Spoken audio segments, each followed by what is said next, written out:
Hello दोस्तों, स्वागत है एक बार फिर आप सभी का आपके अपने यूट्यूब चैनल PS क्लासेस पर। तो दोस्तों, आज के इस वीडियो लेक्चर में हम बात करेंगे जिन छात्रों ने 12th क्लास केमिस्ट्री के प्रैक्टिकल के संबंध में एथिल ब्रोमाइड टॉपिक तैयार किया है और इसका डायग्राम अपने चार्ट पेपर पर बनाया है। ठीक है स्टूडेंट, आप लोगों को बताएंगे कि एग्जामिनर द्वारा वाइवा में इस टॉपिक से आप लोगों से कौन कौन से सवाल पूछे जा सकते हैं और उन सवालों का आप किस प्रकार उनको जवाब देंगे ताकि आपका वाइवा अच्छे से अच्छा हो सके स्टूडेंट। ठीक है, तो चलिए शुरुआत करते हैं। तो स्टूडेंट, आपको बताता चलूँ कि इस टॉपिक से संबंधित एग्जामिनर द्वारा वाइवा में जितने सवाल पूछे जा सकते हैं उन सवालों को समय बचाने के लिए पहले ही मैंने स्क्रीन पर लिख रखा है। ठीक है, अब मैं बारी बारी से इन क्वेश्चनों को पढ़ूंगा और इनके आंसर भी मैं आपको हाथों हाथ बताता हुआ चलूंगा। तो वीडियो लेक्चर को पूरा देखें, ध्यान से समझें। देखिए स्टूडेंट, शुरुआत करते हैं वीडियो लेक्चर की। तो स्टूडेंट, क्वेश्चन देखिए पहला क्या है। क्वेश्चन बच्चों आपसे पूछा सकता है कि एथिल ब्रोमाइड का IUPAC नाम बताइए।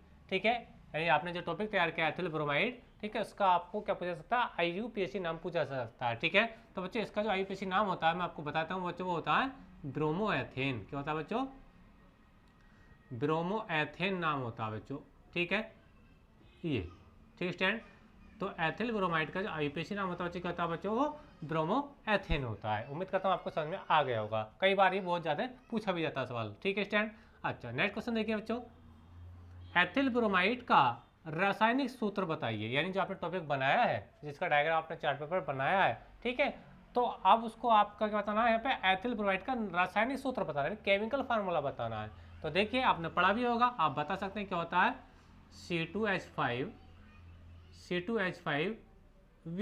ठीक है स्टूडेंट, क्या होता है C2H5Vr यानी एथिल ब्रोमाइड। ठीक है स्टूडेंट, तो इसका ये केमिकल फार्मूला हो गया स्टूडेंट। उम्मीद करते हैं ये भी आपको समझ में आ चुका होगा। तो आपको क्या पता चला, इसका IUPAC नाम क्या होता है, ब्रोमोएथेन होता है, और जो रासायनिक सूत्र होता है बच्चों कहता है C2H5Vr होता है। देखिए एक बार मैं आपको बताता चलूँ, कभी कभी होता है क्या है बच्चों कि ये जो IUPAC जो लिखा है, ठीक है, कभी कभी इसकी फुल फॉर्म भी बच्चों आप लोगों से पूछ ली जाती है, तो इसको भी बच्चों याद करके जाएं। तो क्या होता है देखिए, आई से तो होता है बच्चों, आई से होता है इंटरनेशनल। क्या होता है बच्चों? इंटरनेशनल होता है। ठीक है, यू से मतलब होता है बच्चों यूनियन का। ठीक है, आई का मतलब होता है इंटरनेशनल, यू से मतलब होता है बच्चों यूनियन। ठीक है, पी से मतलब बच्चों होता है प्योर। क्या होता है? प्योर। ठीक है, बात समझ आप लोगों को? अच्छा, ए का मतलब होता है बच्चों एप्लाइड। ए का मतलब क्या होता है बच्चों? एप्लाइड। ठीक है, होता है क्या होता है? एप्लाइड। ठीक है, बात समझ आप लोगों को? और सी का मतलब होता है बच्चों केमिस्ट्री। सी का मतलब क्या होता है? केमिस्ट्री। ठीक है स्टैंड। तो क्या देखिए मैंने आपको बताया, आई का मतलब इंटरनेशनल, चाहे तो आप लिख सकते हैं इंटरनेशनल। ठीक है, यू का मतलब होता है यूनियन। ठीक है, तो इसका मतलब क्या हो गया, IUPAC की फुल फॉर्म क्या हो गई, international union pure applied chemistry, IUPAC। ये भी कभी कभी बच्चों आप लोगों से पूछ लिया जाता है। ठीक है, समझ में आ गया होगा। नेक्स्ट क्वेश्चन देखिए, एथिल ब्रोमाइड, एथिल ब्रोमाइड जल से भारी है या हल्की? ठीक है, तो इसमें आपको बताना है कि एथिल ब्रोमाइड जल से भारी होती है कि हल्की होती है। तो इसका बच्चों जवाब है, ये जल से भारी होती है। क्या होती है बच्चों? जल से भारी होती है। ठीक है, अच्छा, क्वेश्चन अगला हो सकता है देखिए, एथिल ब्रोमाइड बनाने की विधि बताइए। ठीक है, कम से कम बच्चों एक दो विधि आपको आना चाहिए जो आपने टॉपिक तैयार, चाहे आप प्रयोगशाला विधि बता दो, चाहे इसकी औद्योगिक विधि बता दो, कम से कम एक विधि तो आपको आना ही चाहिए। ठीक है, तो चलिए देखिए मैं आपको बता रहा हूँ इसकी एक औद्योगिक विधि। ठीक है, एथिल ब्रोमाइड बनाने की एक औद्योगिक बता रहा हूँ, विधि बता रहा हूँ। ठीक है, तो देखिए स्टैंड कैसा बनाते हैं, इसमें लेते हैं बच्चों, हम लेते हैं एक एथीन, क्या लेते हैं? Ethylene, CH2 double bond CH2। ठीक है, डबल बॉन्ड है यानी एल्कीन की बात कर रहा हूँ इसलिए एथिलीन है। क्या बच्चों? ये एथिलीन। ठीक है, एथिलीन। ठीक है स्टैंड, इसकी रिएक्शन कराते हैं बच्चों हम HBr से। किससे कराते हैं बच्चों? HBr यानी हाइड्रोजन ब्रोमाइड से रिएक्शन कराते हैं। तो रिएक्शन जब होती है तो बच्चों फाइनली प्रोडक्ट बनता है, देखो दो हाइड्रोजन ही है बच्चों, दो हाइड्रोजन ही है, तो चार हाइड्रोजन, एक हाइड्रोजन कितना? पाँच हाइड्रोजन। तो जगह बच्चों C2, देखो एक कार्बन ही है, एक कार्बन ही है, तो दो बार कार्बन हो गया ना, C2 हो गया, और H कितना हो गया बच्चों? 5 हो गया। दो हाइड्रोजन, दो हाइड्रोजन, चार और एक पाँच। ठीक है, बाकी क्या बचा आपका? Br बचा। क्या बचा बच्चों? Br बचा। तो स्टैंड ये आपको बन गया एथिल ब्रोमाइड। क्या बन गया बच्चों? ये एथिल ब्रोमाइड बन गया, एथिल ब्रोमाइड। याद रखना ये बच्चे एक औद्योगिक विधि है, एथिल ब्रोमाइड की क्या बच्चे? ये एक औद्योगिक विधि है। ठीक है स्टूडेंट, अच्छा, अगला क्वेश्चन क्या हो सकता है, एथिल ब्रोमाइड के उपयोग बताइए। कम से कम 2 उपयोग बच्चों आपको आना चाहिए, 2 उपयोग बच्चों आपको कम से कम पूछे जा सकते हैं स्टैंड, ठीक है। तो पहला जो उपयोग है बच्चों, पहला उपयोग है इसका निश्चेतक के रूप में, निश्चेतक, ठीक है।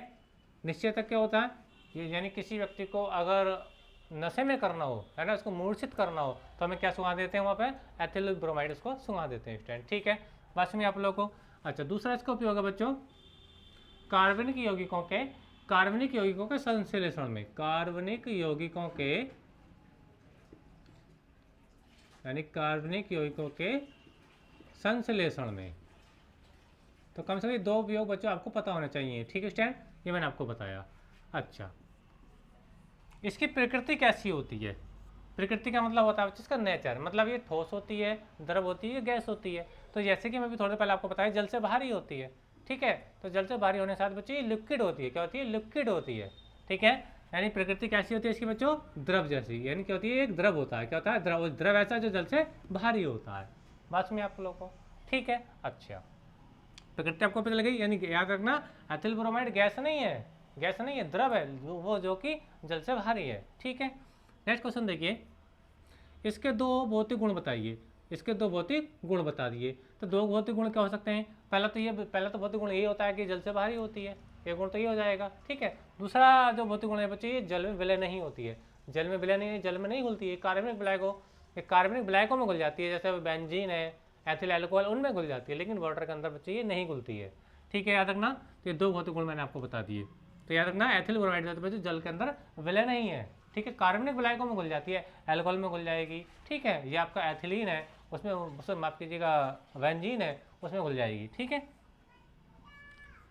ठीक है। इसका कोई रासायनिक गुण बता दीजिए। रासायनिक गुण मतलब इसी कोई रासायनिक अभिक्रिया आपको बतानी होगी। तो रासायनिक अभिक्रिया में जैसे बुट्स अभिक्रिया आप लोगों ने बड़े अच्छे तरीके से पढ़ी है, उसको आप बता सकते हैं यहाँ पे, ठीक है। क्या करते हैं देखिए, रासायनिक अभिक्रिया बता रहा हूँ, रासायनिक गुण को बोलते हैं, और रासायनिक अभिक्रिया बतानी होती है इसकी, ठीक है। मैं बता देता हूँ, चलिए इसको देखिए साफ कर रहा हूँ, ठीक है। और वीडियो जहाँ तक बच्चों आपको अच्छा लग रहा है तो आप लोगों से विशेष रिक्वेस्ट है कि वीडियो को लाइक और अपने दोस्तों में शेयर जरूर करें स्टैंड, ठीक है। तो चलिए देखिए, एथिल ब्रोमाइड का मैं एक रासायनिक गुण आपको बता रहा हूँ, यानी बुट्स अभिक्रिया आपको पढ़ाने जा रहा हूँ, बुट्स अभिक्रिया, ठीक है।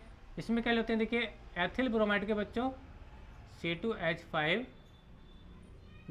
इसके 2 मोल लेते हैं बच्चों, कितने मोल लेते हैं, 2 मोल, C2H5 और ये Br, ठीक है। तो ये 2 मोल हो गए। इसके रिएक्शन कराते हैं बच्चों हम सोडियम से, कैसे कराते हैं बच्चों, सोडियम से, यानी Na से कराते हैं, क्योंकि एथिल ब्रोमाइड के 2 अणु हैं, ठीक है। तो हमें तो सोडियम के बच्चों में 2 अणु लेने पड़ते हैं, कितने बच्चों, 2, ठीक है स्टैंड। अच्छा, रिएक्शन कैसे कराएंगे, तो देखो, और याद रखें यहाँ पे रहता है ड्राई ईथर रहता है, जो प्रेरक के रूप में रहता है बच्चों, ड्राई ईथर रहता है, ड्राई ईथर, मैं लिख देता हूँ ड्राई ईथर, ठीक है। तो बच्चों 2Na, देखो एक Br है, एक Br है, 2 Br हो, एक 2Na है, तो बच्चों यहाँ से 2NaBr यहाँ से क्या हो जाएगा, अलग हो जाएगा, यहाँ से 2NaBr यहाँ से क्या हो जाएगा बच्चों, यहाँ से अलग हो जाएगा, और आगे क्या बचेगा, C2H5 ये बच्चा, C2H5 ये बच्चा, ठीक है। तो यानी ये हो गया बच्चा आपका C4, देखो 2 कार्बन है, 2 कार्बन है, C4 और H कितना हो जाएंगे, 10 हो जाएंगे, H10, ये बन गया बच्चा आपका ब्यूटेन, क्या बन गया, ब्यूटेन बन गया, क्या बन गया बच्चों, ब्यूटेन बन गया। तो स्टूडेंट कम से कम आपको एक अभिक्रिया आनी चाहिए, इसका एक रासायनिक गुण मतलब एक रासायनिक अभिक्रिया मैंने आपको करा दी, कैसे, एथिल ब्रोमाइड के 2 अणु लिए, सोडियम के भी 2 मोल लिए, यानी 2 एटम लिए, तो क्या बना आपको बच्चों, 2NaBr बना, जिसको मैंने माइनस कर दिया, C2 ये है और C2 ये है, तो C4 हो जाएगा, और 5 हाइड्रोजन ये, 5 हाइड्रोजन ये, कितने हो जाएंगे, 10 हो जाएंगे, C4H10 है, ये ब्यूटेन का फार्मूला है, यानी नॉर्मल ब्यूटेन का फार्मूला है, ठीक है। अच्छा, ये बच्चों इसका क्वथनांक कितना होता है, इसका क्वथनांक यानी इसका जो बॉइलिंग पॉइंट होता है वो कितना होता है, तो बच्चों इसका जो क्वथनांक होता है बच्चों 38 डिग्री सेंटीग्रेड होता है, कितना होता है बच्चों, 38 डिग्री सेंटीग्रेड होता है, जो जल से भी बहुत कम है, क्योंकि जल का जो क्वथनांक होता है बच्चों 100 डिग्री सेंटीग्रेड होता है, ठीक है। क्वथनांक होता है क्या है, किसी द्रव का वह निश्चितता जिस पर क्या होता है बच्चों वो उबल जाता है, ठीक है, क्या होता है उसका क्वथनांक कहलाता है। क्वथनांक एक टेम्परेचर होता है, टेम्परेचर यानी ताप होता है जिस पर वो द्रव उबलता है, तो कितने में उबल जाता है बच्चों, 38 डिग्री सेंटीग्रेड पर ये उबल जाता है, ठीक है। अच्छा, नेक्स्ट क्वेश्चन क्या देखिए, इसकी प्रयोगशाला विधि आप बता दीजिए, प्रयोगशाला विधि बता सकते हैं। तो प्रयोगशाला विधि में हम क्या लेते हैं देखिए, यहाँ से प्रयोगशाला विधि हम तो लेते हैं बच्चों यहाँ KBr, ठीक है, यानी पोटेशियम ब्रोमाइड, एक H2SO4, इसको मैं थोड़ा ऐसे लिख देता हूँ, ये देखिए ध्यान समझे स्टूडेंट, देखिए देखो मैंने क्या किया है, ध्यान समझे, देखो KBr है, KBr इन पोटेशियम ब्रोमाइड है, ये H2SO4 है, देखो एक H एक H, तो क्या बन गया बच्चे, ये H2SO4 बन गया स्टूडेंट। बात समझिए आप लोगों को, ठीक है, उम्मीद करता हूँ यहाँ तक समझिएगा। अब देखिए आगे रिएक्शन कैसे होगी, देखिए आगे कैसे करेंगे, इसको इसके साथ मिला लीजिए, इसको इसके साथ मिलाइए, ठीक है, तो क्या हो जाएगा ये आपका बच्चों HBr बनेगा, क्या बनेगा बच्चों, HBr बनेगा, ठीक है स्टूडेंट। आगे क्या बचेगा, आगे बचेगा KSHO4,